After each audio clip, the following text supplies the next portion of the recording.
creo que eso tiene que ser motivo de alegría. Muchísimas gracias a Dios por regalarnos un día más, por regalarnos la salud, por regalarnos la vida, por poder respirar, pero sobre todas las cosas, agradecemos infinitamente a Dios el privilegio de servirle. Qué bueno es nosotros poder entrar confiadamente delante de la presencia del Señor.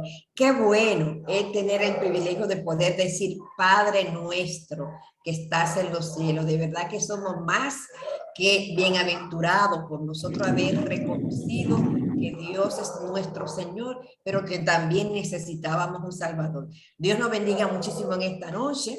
Le damos muchísimas gracias a Dios por las personas que se han conectado hasta este momento. A veces, querida Azucena, uno medio se pone triste cuando no ve como una gran cantidad de gente, porque de alguna manera estamos tan acostumbrados a medir el éxito numérico desde el punto de vista de cantidad, cuando en Dios no es así. Realmente para Dios la cantidad no es determinante. Podemos hablar a una sola persona, podemos compartir el evangelio con una sola persona y el simple hecho que esa persona abra su corazón al mensaje puede impactar millones de personas. Y de verdad que para nosotros es un privilegio tener a Azucena con nosotros en esta noche.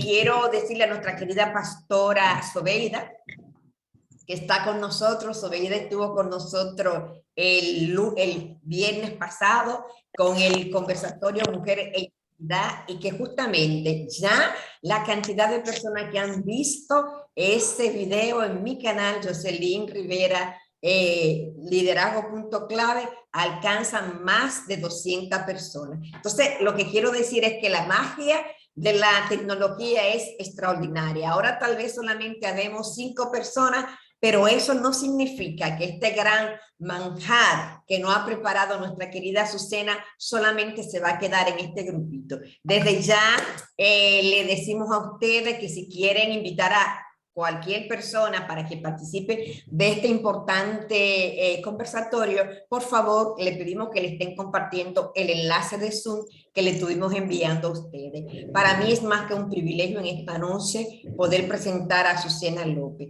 Pero antes yo le voy a pedir a nuestra querida Ivette Colón que haga una oración poniendo delante del Señor este importante conversatorio para nosotras como mujeres, pero también para la iglesia y para la sociedad. Ivette nos guía en la oración, por favor.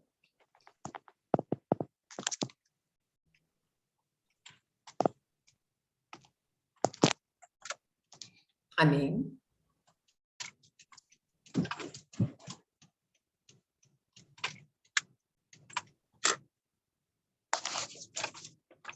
Amén. Bueno, parece que nuestra hermana Ivette tiene algún tipo de problema de conexión. Le vamos a pedir entonces a Juana Valdés, mi hermana de mi iglesia. Ah, bueno, ya Ivette está aquí. A Juana sí. la dejaremos es para la oración. Estaba guiando. Ah, ok, mi hermana, perdón. Sí. Guíenos en oración, por favor, antes de empezar. Te alabamos, te glorificamos, Señor, en esta noche. Te damos gloria, honra a ti, Padre. Señor, te pedimos la dirección tuya, que todo lo que aquí se hable sea para edificación de aquellas vidas que van a estar alcanzando este video, Padre. Te agradecemos grandemente, Señor, lo que aquí se va a hablar, Padre. Señor, que sirva para edificar nuestras vidas como mujeres, Señor. Necesitamos ese apoyo, ese auge grande que venga de ti por medio de esta palabra poderosa. Usa esta mujer poderosamente, Señor, y también a nuestra profesora Jocelyn. Bendecidas las dos, que sea el Señor hablando por medio de ustedes. Bendiciones. Amén, muchísimas gracias, hermana Ivette Colón. Bueno, miren, a Azucena tuve el gran privilegio de conocerla en abril del 2015 en la Ciudad de México. Ambas trabajamos en la misma institución y estuvimos allá como parte de un entrenamiento, y realmente desde que escuché a Azucena, ella ha impactado mi vida de manera extraordinaria. Y cada vez que tengo la oportunidad de escucharla, cada vez que tengo la oportunidad de invitarla, la aprovecho. Azucena es una teóloga de Nicaragua, nicaragüense. Ella pertenece a las Asambleas de Dios, viene de una familia pastoral. Su papá fue pastor y por muchísimos años ha estado laborando en Visión Mundial Nicaragua con resultados extraordinarios. Es una mujer que tiene una hermenéutica impresionante, una mujer humilde, sencilla, sabia, que definitivamente va a trazar la palabra como tiene que ser. Para mí es más que un privilegio dejar con cada una de nosotras a mi amada hermana Azucena López. Ahora le paso el control para que Azucena pueda presentar todo lo que ella ha preparado para nosotros en esta noche. Los micrófonos te pertenecen, querida Azucena.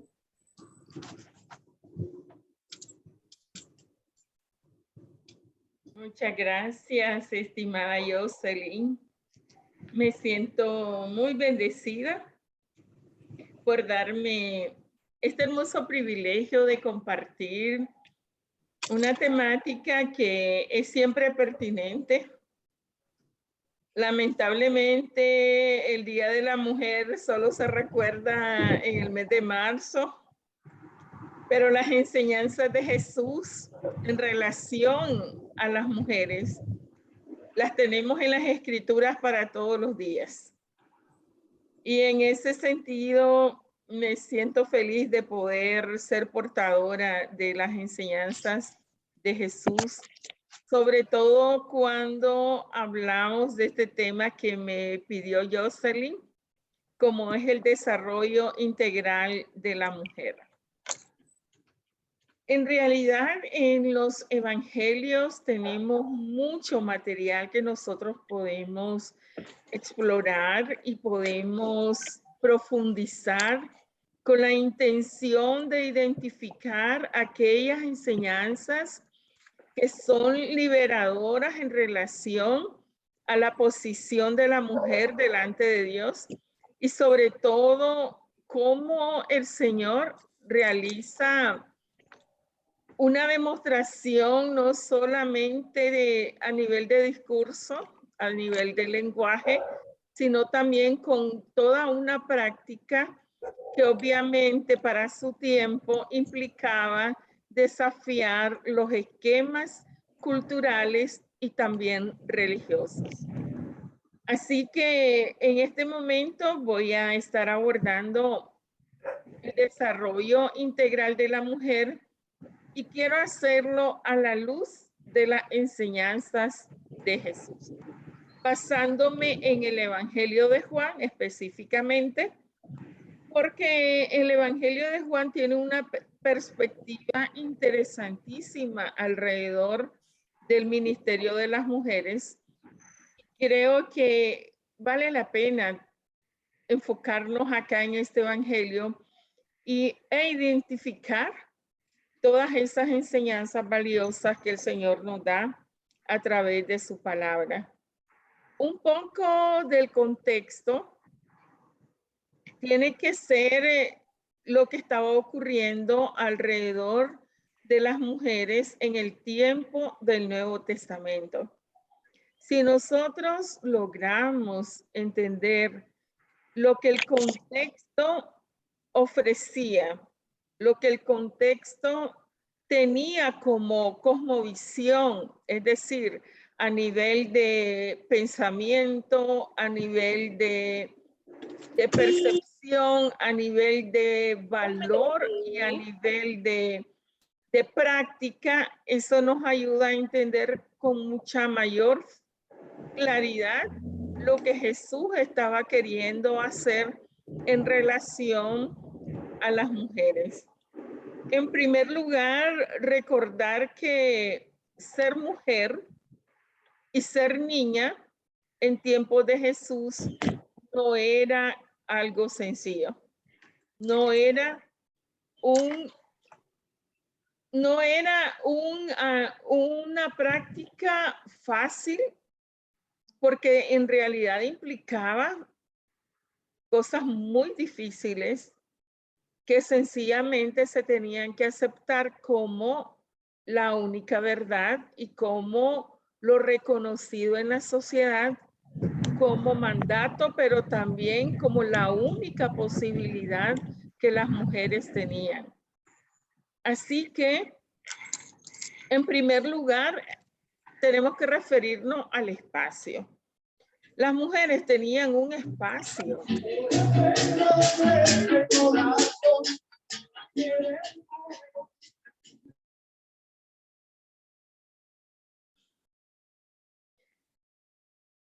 Las mujeres tenían un espacio y ese espacio era la casa, el espacio privado. Los hombres ocupaban el espacio público.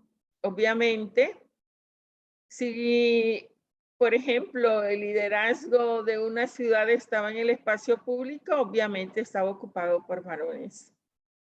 Y ya podemos comenzar a imaginar todo lo que estaba en el ámbito público. Así que ya desde este enfoque en la sociedad, la mujer tenía pocas posibilidades de desarrollo. Y si hablamos del aspecto religioso, podemos darnos cuenta que las mujeres no podían estudiar las escrituras sagradas. Era algo que estaba reservado para los varones únicamente. Los varones desde pequeños estudiaban las escrituras, estudiaban la Torá. Las mujeres no tenían esa posibilidad. También sabemos que todo lo que estaba relacionado a la liturgia, al templo, a las enseñanzas de las escrituras, todo estaba reservado para los varones. Si las mujeres tenían un espacio en el templo, era para participar en el momento de las actividades religiosas. Había un lugar separado para las mujeres y las mujeres no podían ir más allá de un atrio designado para ellas. Únicamente ese espacio podían utilizar. También podemos mencionar que en el ámbito religioso, durante la menstruación, las mujeres estaban prácticamente excluidas, marginadas, porque su condición las ponía en una situación muy por debajo de todo lo que en ese momento podemos decir de relaciones se trata, porque la mujer tenía una condición de impureza y esa condición de impureza no solamente la afectaba a ella, no solamente afectaba a su cuerpo, sino también afectaba todo aquello que ella tocara, toda persona que se acercara a ella, de ella se desprendía esa situación de impureza, de tal manera que ese periodo de menstruación no era posible que ella se presentara en el templo, aunque fuese a ocupar un lugar reservado para las mujeres. Además, tenía que haber una separación con las demás personas que le rodeaban para no hacer impuro o impura a aquellas personas que estaban a su alrededor. Un aspecto importante también era el aspecto que tenía que ver con las relaciones matrimoniales. Las niñas eran comprometidas y no necesariamente tenemos que pensar en un compromiso que alegraba a la adolescente, que traía sueños y aspiraciones. Realmente era un contrato, era algo que estaba mediado por los adultos. Se comprometía a las jóvenes, obviamente niñas para nosotros a la edad de 12 años. Así que un año después estaban listas para casarse, es decir, con 13 años. Ya eso nos dice un poco de la condición de las mujeres en tiempo de Jesús. Lamentablemente, una condición de exclusión, una condición de marginación, pocas posibilidades de desarrollo personal, desarrollo integral, poca posibilidad de espacios para poder desarrollar todo el potencial que las mujeres tenemos de parte de Dios. Y podemos encontrar algunos testimonios en material que nosotros conocemos fuera del ámbito, es decir, más allá de la Biblia, en información extrabíblica, que soportan estas ideas. Por ejemplo, el historiador Flavio Josefo, que es un historiador famosísimo de la época del Nuevo Testamento y reconocido judío historiador. Y él obviamente escribía a la luz de su pensamiento religioso y él decía que la mujer es inferior al hombre en todo. Por tanto, decía él, debe obedecer. No.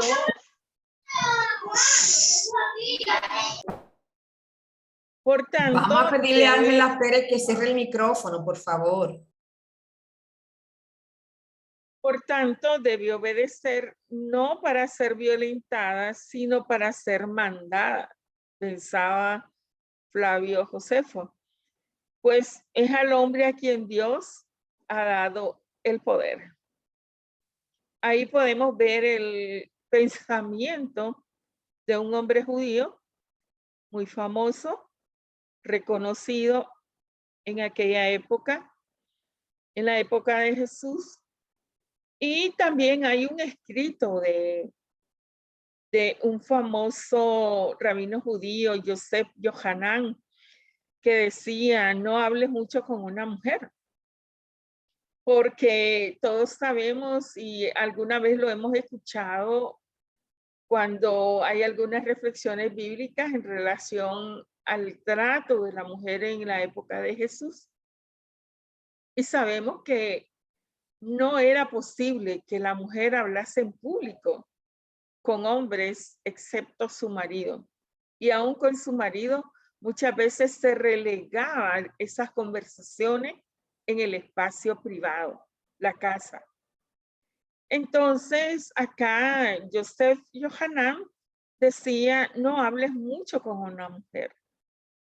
De ahí la sentencia de los sabios, aquel que se entretiene demasiado con las mujeres, se atrae el mal. Descuida el estudio de la ley y terminará en el Gehenna. Así que pensamientos como estos se han encontrado en escritos, se han encontrado como elementos que nos ayudan a corroborar precisamente toda una estructura social y religiosa que prácticamente limitaba el desarrollo integral de las mujeres independientemente de su edad. Por eso al inicio yo mencioné ser mujer y ser niña en tiempos de Jesús no era sencillo. Juan 12, 1 al 12 es el pasaje que tomé como punto de partida para hablar acerca de lo que el Evangelio de Juan presenta como un mensaje liberador alrededor del modelo de Jesús y sus relaciones con las mujeres. Y específicamente tenemos que partir por el capítulo 2 del Evangelio de Juan. Porque el Evangelio de Juan es muy particular en relación a la forma en que se presenta el ministerio de Jesús. Juan no se ocupa de la infancia de Jesús. Juan no se ocupa de ese aspecto visto que en los evangelios sinópticos como Lucas y Mateo, y es también fundamental en estos evangelios sinópticos el tema de los primeros días del ministerio de Jesús, pero con un enfoque totalmente diferente. Juan comienza con una declaración de la eternidad del Hijo de Dios, capítulo 1. Y el capítulo 2 ya lo presenta en el ministerio y lo presenta realizando el primer milagro. Y es precisamente en una boda. Llama la atención que a diferencia de Marcos, por ejemplo, que Jesús sanaba a los enfermos, que Jesús sanaba en las plazas, que Jesús era el sanador por excelencia, en el Evangelio de Juan, Jesús tiene una vida pública. Obviamente es hombre, pero no solamente eso, es una vida social, una vida que le permite integrarse en la sociedad. Y parte de esta convivencia es el matrimonio, una festividad muy intensa y muy celebrativa en el judaísmo. Y Jesús fue convidado con sus discípulos a esta boda en Caná de Galilea. Interesante que la comitiva de Jesús y sus discípulos, que ya habían sido elegidos, no están restringidos al grupo de los hombres.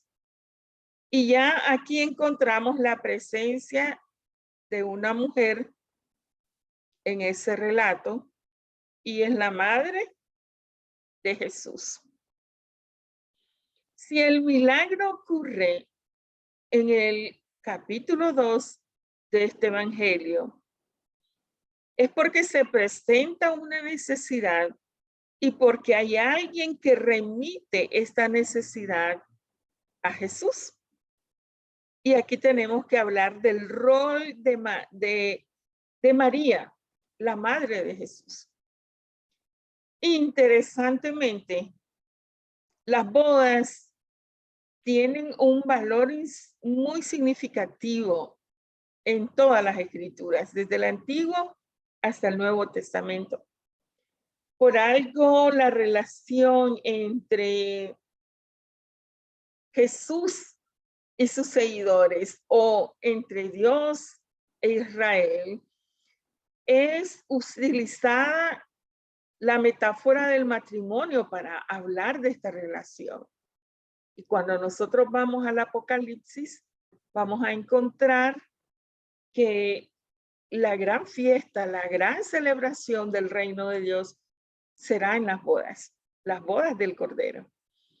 Entonces no es casualidad que el primer milagro sea en una boda, pero no solo eso, que la madre de Jesús sea la persona que interpela a Jesús y se convierte en el personaje catalizador para que Jesús realice su primer milagro.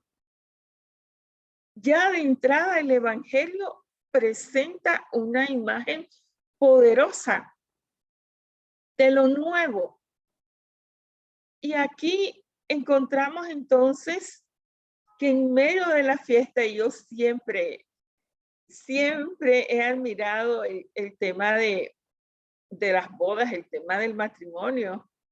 Desde niña, yo tenía una especial admiración por una fotografía que teníamos en la sala de mi casa cuando éramos niños, y era cuando mi mamá contrajo un matrimonio con mi papá. Es una foto que yo admiraba mucho y muchas veces la miraba. Y yo le decía a mi mamá, ¿por qué no es cuando era muy pequeña? ¿Por qué no estamos nosotros allí? ¿Por qué están ustedes dos solos? Yo no comprendía todavía la dimensión de esa relación. Con el tiempo lo fui comprendiendo, pero yo admiraba mucho ver esa fotografía de mi mamá y mi papá. Mi mamá vestida muy linda de novia y mi papá con su traje formal, su corbata. Y yo pasaba a veces en la sala y me sentaba a admirar esa fotografía. Y yo decía, qué bonito es el matrimonio. Y esa admiración, después cuando ya fui creciendo, obviamente sí, seguía admirando esa relación, pero después me di cuenta que realmente conlleva mucha responsabilidad. Pero esa celebración, ese momento en que la pareja consagra los votos, realmente implica mucha preparación. Casi en la mayoría de los casos, cuando la pareja se pone de acuerdo para hacer ese evento, hay mucha preparación. Incluso muchas veces la familia se integra, por lo menos en mi país, la familia, tanto de él como de ella, se ofrecen para ayudar y dicen, bueno, yo puedo ofrecer el pastel, la otra familia dice, yo puedo ofrecer algo de carne, y ahí se va haciendo una celebración que se vuelve comunitaria. Y eso nos podemos imaginar en este pasaje. Pero a pesar de todos los preparativos, algo falló. Y fue el vino. Nadie se esperaría que algo falle en una celebración pública donde hay tanta gente y queremos quedar lo mejor posible con todo el mundo. Sin embargo, ocurre en este pasaje. No hay vino. Y la primera persona que lo sabe es María. Y acá no sabemos qué tipo de vinculación había entre Jesús y los novios. Entre María y los novios no se dice en el pasaje. Lo interesante es que María se convierte en el personaje que detecta la necesidad y que va donde Jesús y pide a Jesús, con su palabra ya no tienen vino, lo está invitando a que Jesús responda en el momento de la necesidad. Pero Jesús dice, todavía no ha llegado mi hora. Y ya se introduce el tema de la hora, que en el Evangelio de Juan va a ser un tema que constantemente Jesús va a estar mencionando, pero no me voy a meter a eso. Entonces, aquí vemos que María no se amedrenta por la palabra de Jesús. No se queda callada, sino que continúa y le dice a los sirvientes, hagan lo que él ordena.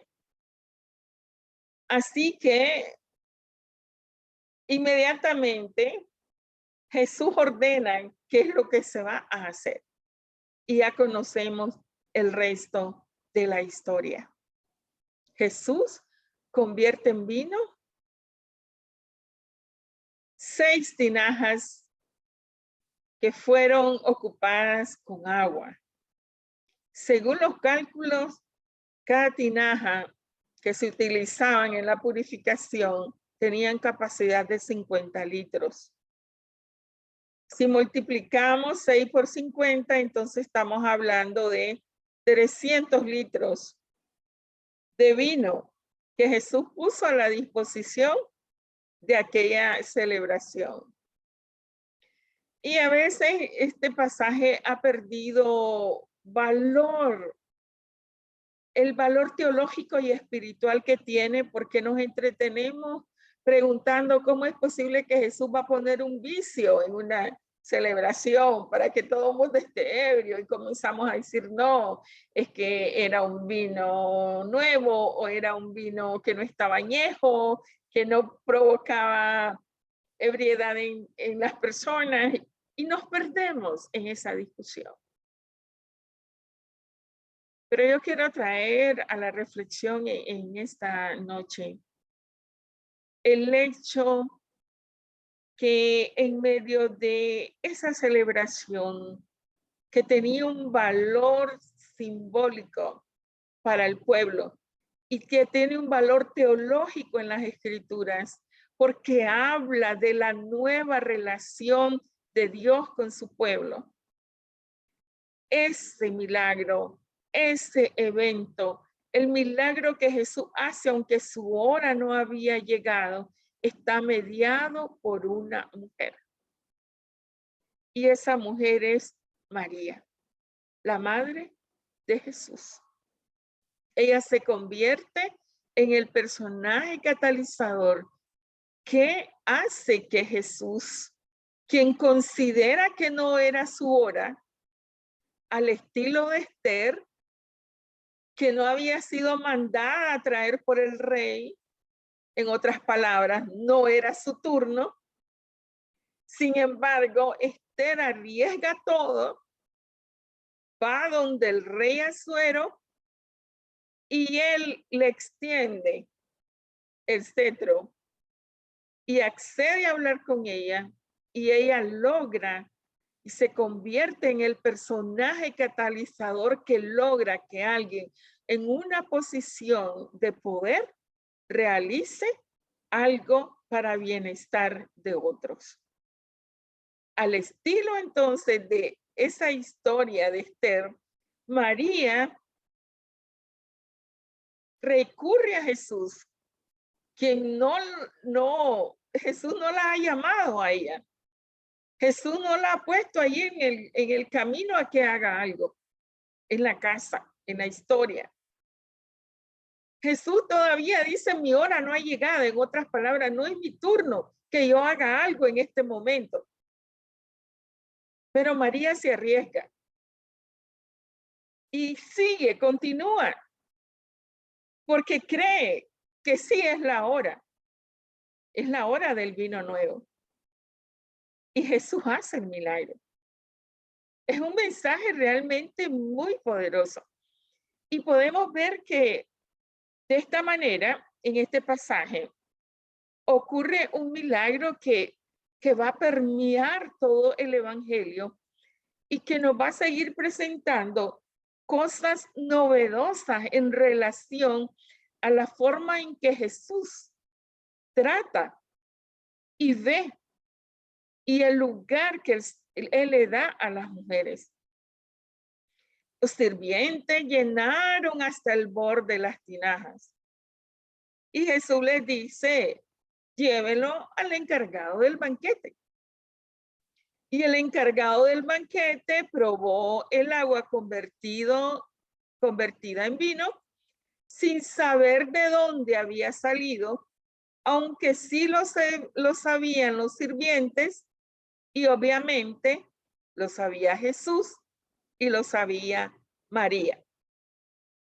Entonces, este catador de vino dijo, todos sirven primero el mejor vino, y cuando los invitados ya han bebido mucho, entonces sirven el más barato.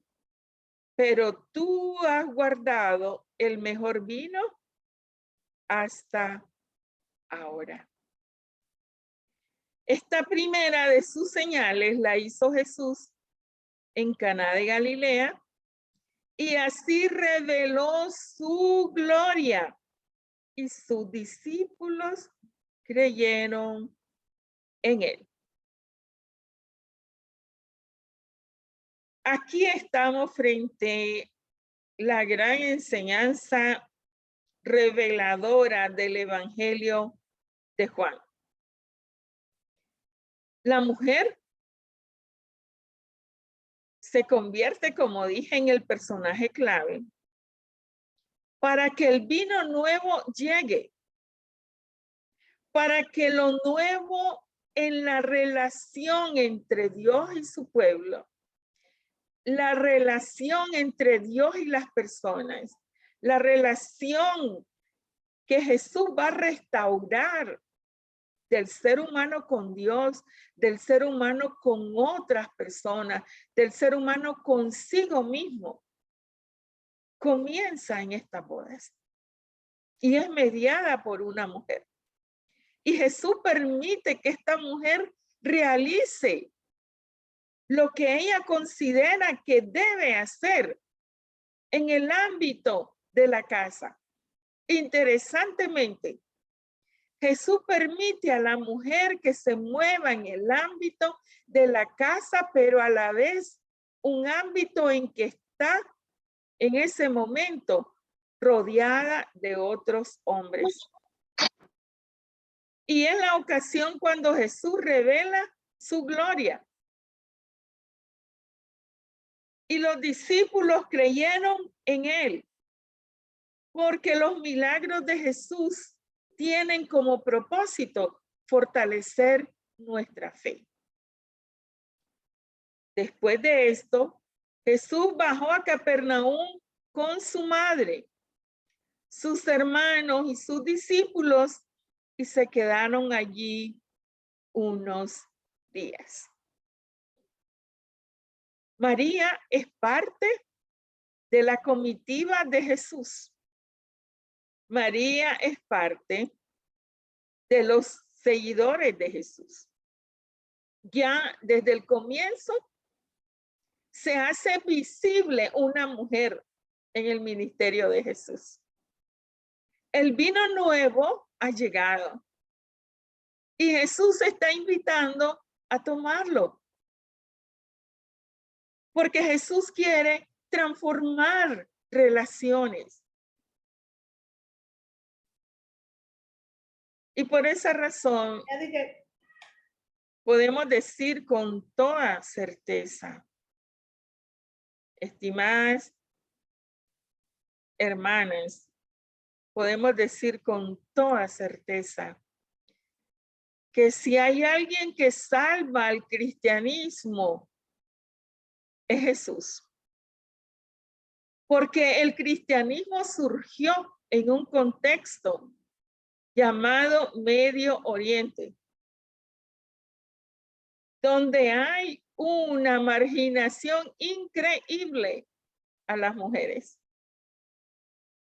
Pero Jesús salvó el cristianismo. Porque acá vemos cómo ya desde el primer milagro se destaca el rol de una mujer. Y Jesús deja que María haga su rol, haga su papel en este pasaje.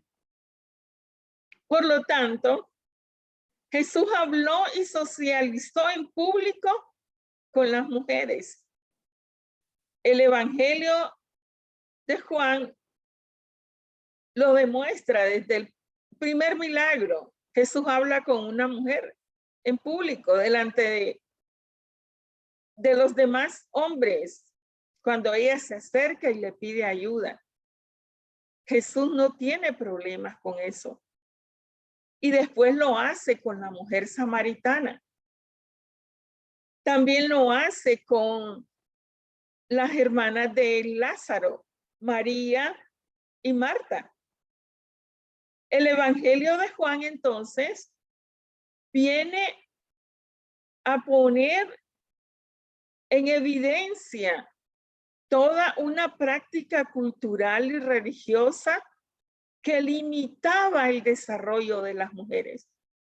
Pero Jesús viene a hacer todo lo contrario.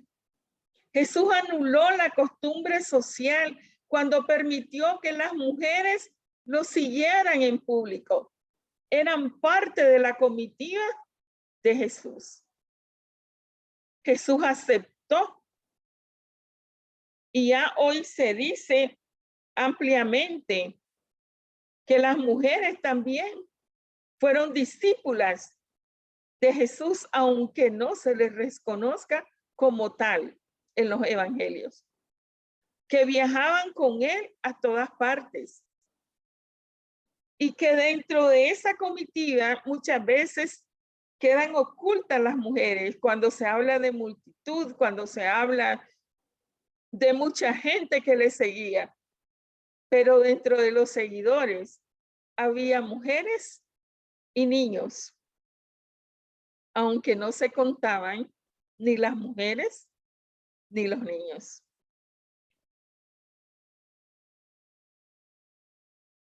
Y un aspecto que quiero dejar con nosotras esta noche. Jesús dice, vosotros sois mis amigos.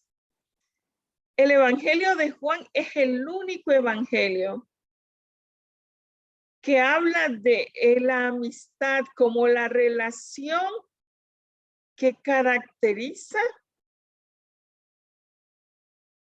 esa relación de seguimiento y esa relación de obediencia, pero que está mediada por la confianza, que está mediada por el amor, por la ternura, por el servicio. Y rápidamente quiero hacer mención a que Jesús habló de la dimensión política de la amistad. El Evangelio de Juan lo dice claramente cuando menciona a Pilato, que procuraba poner en libertad a Jesús, pero los judíos gritaban, si dejas en libertad a este hombre, no eres amigo del emperador. Y esa es la dimensión política de la amistad en el Evangelio. Los amigos del César tenían que estar alineados a los deseos, a la voluntad del poder del César. Y en ese sentido, la dimensión política de la amistad designaba una relación patrón-cliente, la cual demandaba lealtad al emperador romano a cambio de algunas prebendas que recibían los seguidores del emperador. Este sistema, conocido como el sistema de patronazgo, marcaba las relaciones sociales como una forma de intercambio. Obviamente que el polo más poderoso de esta relación era el patrón benefactor y recibía del otro polo, es decir, los clientes, distintos tipos de bienes, tanto materiales como simbólicos. Y aquí estaba el tema de la lealtad, el compromiso a cumplir la reverencia, el compromiso de garantizar el culto al emperador y adular cuando fuese necesario, porque eso era parte de toda esa dimensión política que estaba mediando precisamente el ser amigo del César. Sin embargo, Jesús quiere quebrantar esa dimensión. Y Jesús entonces, a través de todo el evangelio, les dice a sus discípulos, yo no quiero establecer una relación amo esclavos, porque esa relación no es una relación que nos mantiene en una equidad, que nos da la confianza, que nos da la posibilidad del servicio, que nos da la posibilidad de valorar al otro. Y por eso Jesús toma esta dimensión para hablarle a sus discípulos, no como discípulos, no como alumnos, sino como amigos. Y ahí vemos a un Jesús visitando a Lázaro, visitando a Marta, a María, sus amigos. Y es interesante que los rabinos judíos no hablaban con mujeres porque era pérdida de tiempo. Pero ¿cuántas veces Jesús visitó a Lázaro? Porque en esa familia él tenía sus amigos. Y no solo Lázaro era su amigo, Marta y María eran sus amigas. Sin embargo, el evangelista no se atrevió a decirlo así, de esa manera. Pero Jesús en el Evangelio de Juan no solamente quiere transformar esa amistad mediada por los intereses personales. Él quiere demostrar lo que es la verdadera amistad y por eso establece relaciones no solo con varones, también lo hace con mujeres. Pero muy tímidamente el evangelista solo habla de que Jesús era su amigo, es decir, era amigo de Lázaro, pero no dice que Marta y María también eran sus amigas, pero sí lo eran. Porque Jesús se atreve no solo a hablar con las mujeres en público, sino también a establecer esa amistad que no estaba permitida por la cultura, pero que él reivindica para que la mujer pudiese participar de toda la revelación de Dios y de esa dimensión de espiritualidad, del vino nuevo que Jesús trae en esas nuevas relaciones del ser humano con Dios, del ser humano consigo mismo, con otros y con la creación misma. Ese vino nuevo está dado por Jesús, que está desafiando la sociedad, los cánones religiosos, e invita. Porque no comen, porque molesta.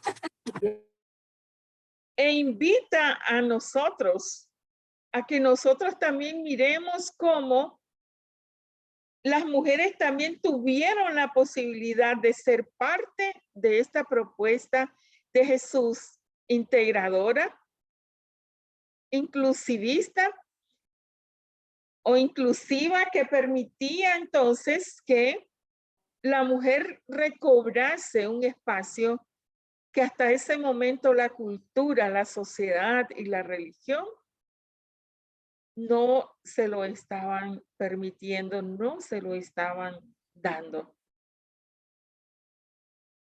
Entonces, quiero decir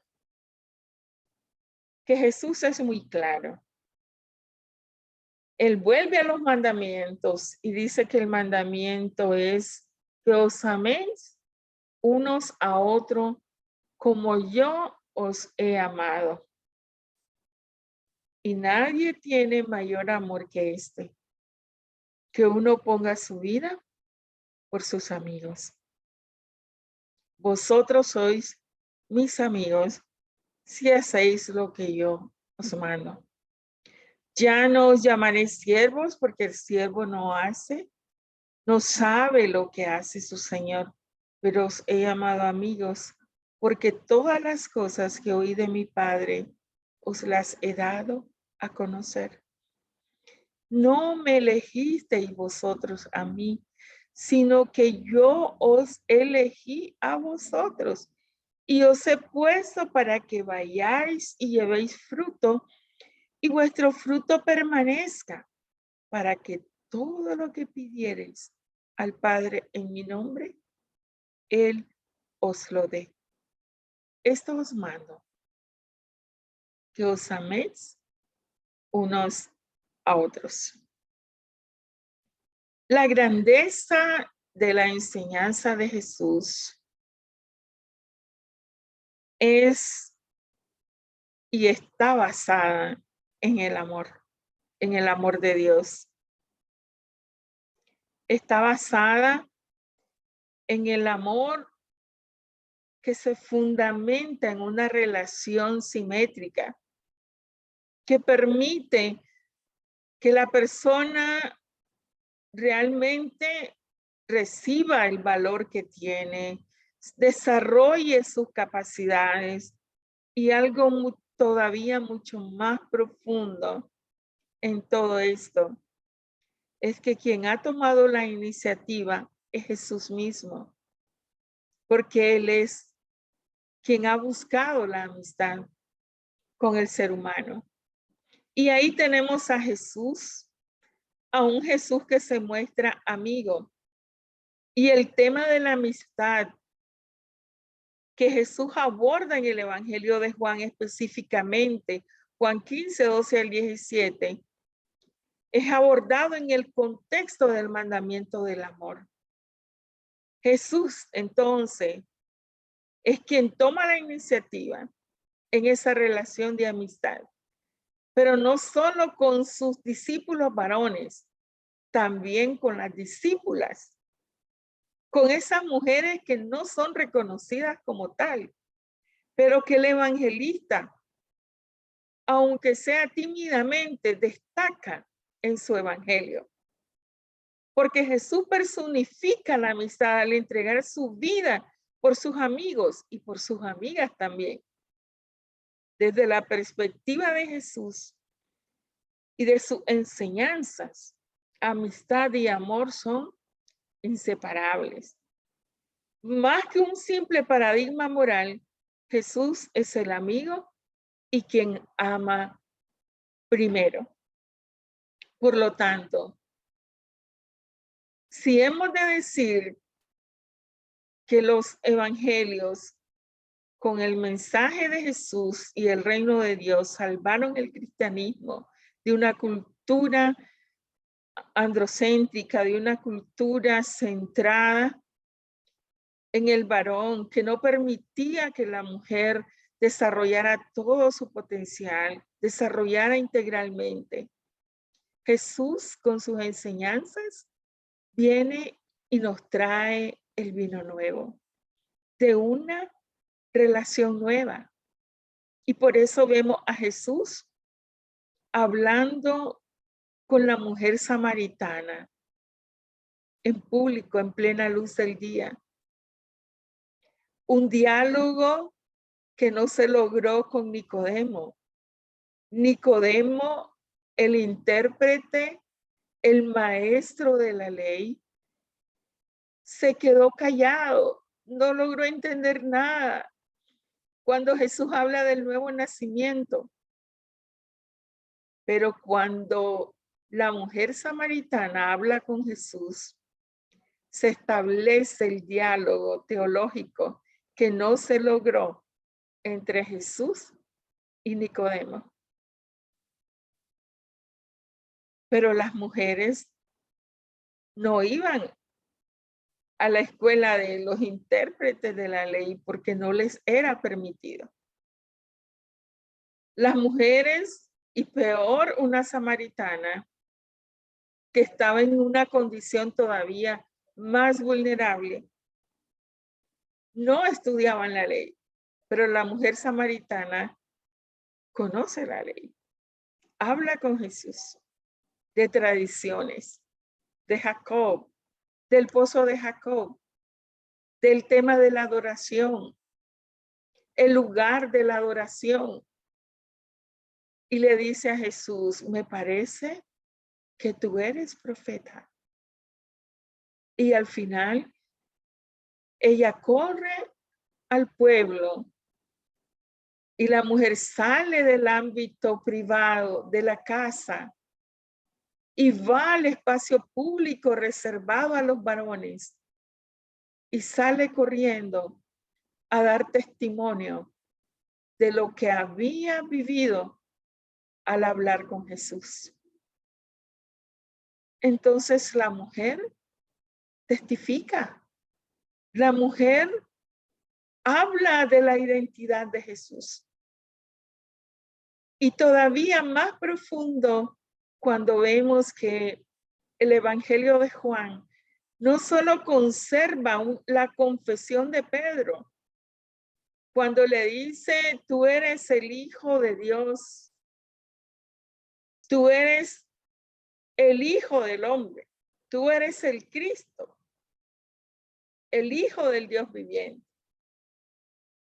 Porque el Evangelio de Juan, además de tener la confesión de Pedro, también tiene la confesión de Marta cuando Jesús llega para resucitar a su amigo Lázaro. Sus dos amigas, María y Marta, estaban esperándolo. Y es Marta quien dice, Señor, yo sé que tú eres el Cristo, el Hijo del Dios viviente.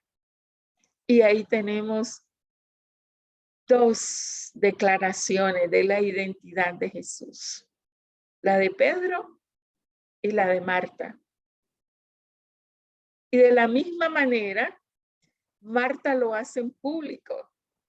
Sale del espacio de la casa y fuera del espacio de la casa, en público, entre la gente que estaba compartiendo el duelo con esta familia por la muerte de Lázaro, ella da su declaración en el espacio que estaba reservado solo para los varones. Realmente quiero dejar con nosotros esta maravillosa enseñanza. El vino nuevo efectivamente había llegado. El vino nuevo que lo vemos en la boda de Caná, donde María tuvo un rol clave. También lo tomaron otros hombres y mujeres que experimentaron la transformación que implica llegar a Jesús. En esta preciosa noche, cuando yo leí por primera vez lo que voy a decir en este momento, yo me sentí impactada. Cuando descubrí que en la época del Nuevo Testamento había una oración de los judíos y ellos decían, Dios, te doy gracias por no ser gentil y no ser mujer. Sí me impactó mucho, pero en esta noche, después de leer estos pasajes bíblicos, después de ver lo que Jesús hace con aquellos sectores que no tenían el valor, que no tenían la dignidad dada por Dios, como son los niños, las mujeres, y podemos citar otros sectores que eran marginados en esa época, las viudas, los extranjeros, los migrantes, diríamos ahora. Ahí tenemos a un Jesús trayéndonos relaciones transformadas. Y ahora, con certeza puedo decir, mi oración personal, decirle al Señor, gracias por ser mujer. Que el Señor nos siga bendiciendo y ojalá que todos los días sea 8 de marzo para hacernos recordar que el vino nuevo ha llegado y que el Señor ha transformado esas relaciones que la cultura muchas veces tiene y que no son equitativas, que son excluyentes. Y al estilo del proverbista que decía, un amigo es siempre afectuoso y en tiempos de angustia es como un hermano. Es lo que hizo Jesús, pero también es lo que hicieron las mujeres cuando Jesús fue crucificado. Jesús estaba en angustia. Los discípulos varones huyeron y quienes quedaron al pie de la cruz de Jesús en el Calvario fueron las discípulas, las mujeres, y el discípulo amado, la excepción entre los varones. Entonces, al final en la cruz, Jesús, que el amigo por excelencia, también tuvo amigas, también tuvo hermanas que lo acompañaron y le demostraron que realmente el vino nuevo había llegado y que ellas fueron sus hermanas en tiempo de angustia, porque lo acompañaron hasta su muerte y en la resurrección fueron las primeras testigos de la manifestación de la gloria de Dios. El vino nuevo lo hemos tomado. Que el Señor nos siga bendiciendo.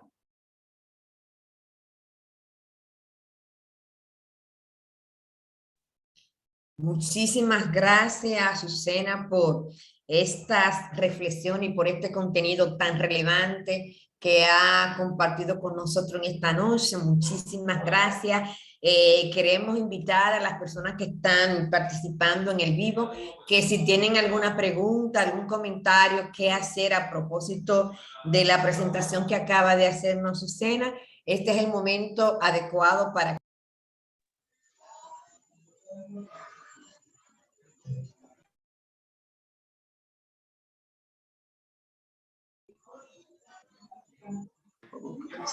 Se cerró tu micrófono, Jocelyn. Gracias, mi hermana Sobeida, gracias. Le daba la gracia a nuestra hermana Azucena, gracias por este contenido tan relevante que ella, y de manera tan magistral que ella acaba de compartir con nosotras. Le decía que si tienen alguna pregunta, alguna opinión con relación a lo expuesto por Azucena, este es el momento de tener esa oportunidad.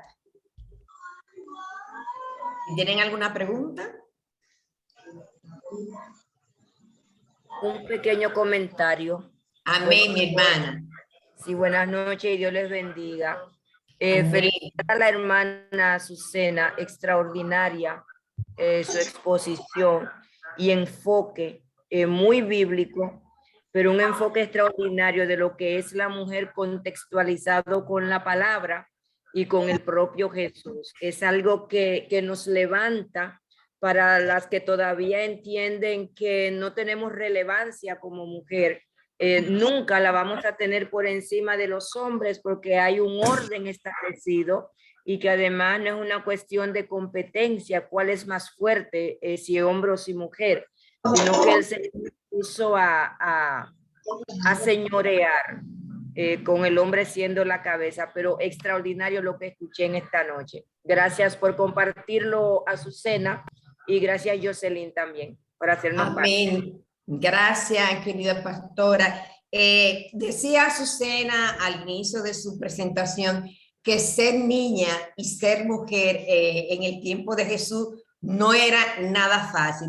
Yo quisiera que pudiéramos decir eso exactamente hoy y decir ya eso ha sido cambiado de manera total y de manera radical. Ya es bien fácil ser mujer, pero lamentablemente todavía en algunos contextos ser mujer, ser niña, tiene unas implicaciones muy difíciles por la falta de oportunidades, por la exclusión, por el maltrato. De alguna forma, pudiéramos nosotros ver, de acuerdo a las estadísticas, que la pobreza está muy feminizada. Hay un gran porcentaje de mujeres a nivel mundial, ¿verdad? Que son las que están por debajo de la línea de la pobreza. Y ojalá que llegue algún momento, Azucena, en el que podamos decir libremente, no, ya ser mujer no es nada difícil, es algo fácil. Yo recuerdo una vez que había un material que decía, ser mujer en el campo no es paja de coco. Es un comentario, un refrán muy dominicano, ¿verdad que sí? Pero qué bueno es escuchar y ver toda esa base bíblica que nos traen como evidencia que justamente, como tú decías, qué interesante que Jesús vino a salvar el cristianismo. Qué interesante, a veces no lo pensamos esto, pero yo creo que tú nos has puesto a pensar en este detalle. El cristianismo, ¿dónde surge? Surge en el Medio Oriente. ¿Y cuáles son los paradigmas culturales que hay en medio de esa cultura con relación a la mujer. Son bastante duros, ¿verdad? Bastante difíciles, pero a pesar de esto, Jesús viene y rompe con todos esos paradigmas. Y qué interesante es ver que aún entre los discípulos de Jesús había mujeres que lo seguían y que también servían a Jesús. Qué interesante es ver este ejemplo y este pasaje bíblico que tomaste. Realmente nunca lo habíamos visto desde ese enfoque, desde esa perspectiva. Qué interesante ver cómo María fue catalizadora, cómo María fue motivadora, ¿verdad? Para que Jesús tuviera la oportunidad de hacer ese primer milagro. Qué interesante es ver que aunque culturalmente no era aceptado que un hombre hablara con una mujer en público, Jesús rompió con ese paradigma. Qué interesante es ver que aunque no estaba bien visto que un hombre tuviera amistad con una mujer, Jesús fue amigo de Marta y de María. Muchísimas gracias, como siempre, mi querida Azucena.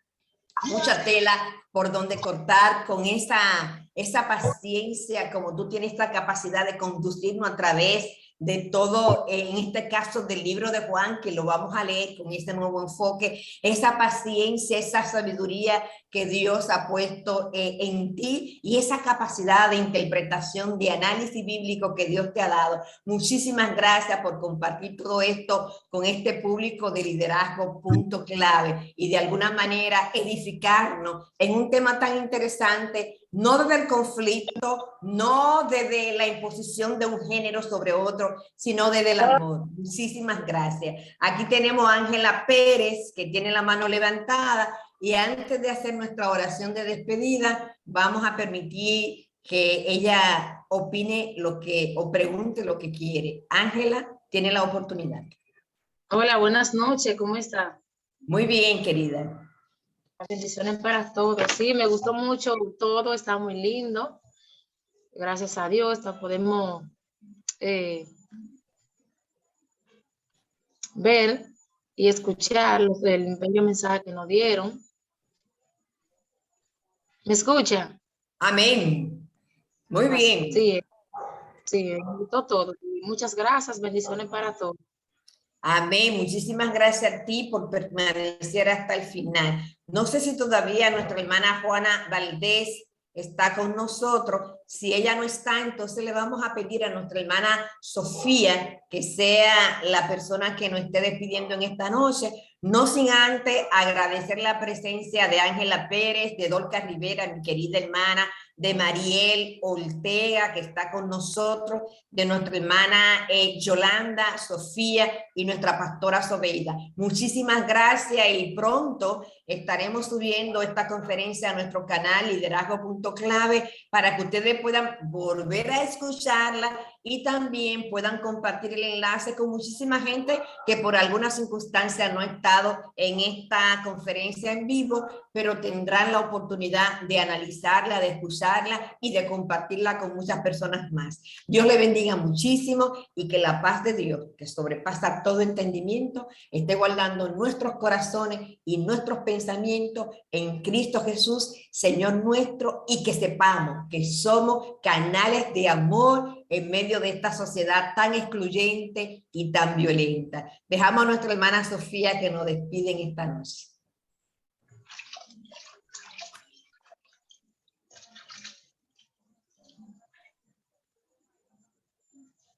Amén, hermana Sofía. Amén. Disculpen. No, Amén, no te preocupes. amén. Bendiciones a todas, como Amén. siempre.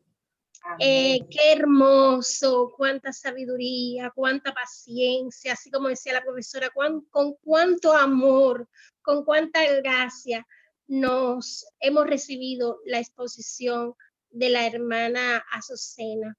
Dios la bendiga grandemente y la siga usando para su gloria. Amén. Amén. Bendiciones Amén. a todos, oremos. Padre, gracias por tu amor, por tu misericordia.